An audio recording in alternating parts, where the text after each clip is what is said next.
अस्सलाम वालेकुम। मैं हूं शाहिद पाकिस्तानी और आप सुन रहे हैं मेरा YouTube channel Shahid Pakistani TV. सामीन, आपको सबसे पहली आज खबर ये देंगे, स्टेट बैंक ऑफ पाकिस्तान ने हस्पतालों के लिए कर्ज प्रोग्राम का आगाज़ कर दिया है। हस्पतालों के मंसूबों के लिए 3% शरह सूद पर 5 अरब कर्ज हासिल कर सकते हैं।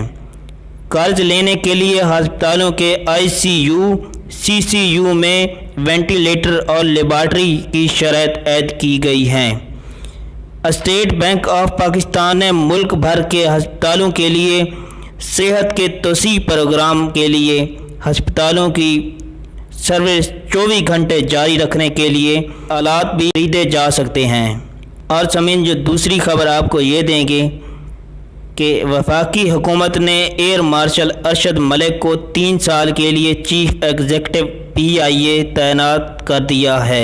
एयर मार्शल अरशद मलिक 12 जुलाई को पाकिस्तान एयर फोर्सेस से रिटायर हो रहे हैं। रिटायरमेंट के बाद वो बकिया मुद्दत कॉन्ट्रैक्ट पर बतौर चीफ एग्जीक्यूटिव काम करेंगे। और जो तीसरी खबर ये है, वफाकी दारुल हुकूमत में मंदिर की तामीराती के खिलाफ दायर दरख्वास्त पर इस्लामाबाद हाई कोर्ट ने फैसला सुना दिया।